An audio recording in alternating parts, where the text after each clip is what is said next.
KG చికెన్తో అదిరిపోయే రుచిలో మంచి మసాలా కర్రీ వండుతారండి. ముందుగా ఏంటంటే మసాలా కలిపేసుకుందారండి. నీట్గా కడుక్కున్న చికెన్ తీసుకున్నాను. ఒక అర స్పూన్ పసుపు, ఒక స్పూన్ అల్లం వెల్లుల్లి పేస్టు, తగినంత సాల్టు, నిమ్మరసం, 10 నిమిషాలు మ్యారినేట్ చేసుకుందాం. ఆయిల్ వేసుకుందాం. అల్లం వెల్లుల్లి తరుగు, పచ్చిమిర్చి తరుగు, ఉల్లిపాయ తరుగు, టమాటా, సాల్ట్, పెరుగు.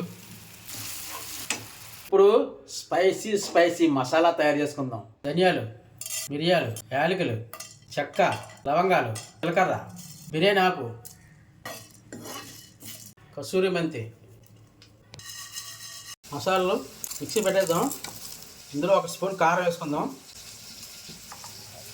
ఇప్పుడు ఈ మసాలా వేసుకుందాం. చికెన్ వేసుకుందాం. ఫైనల్గా కొత్తిమీర, కరివేపాకు కూడా వేసుకుందాం కొద్దిగా.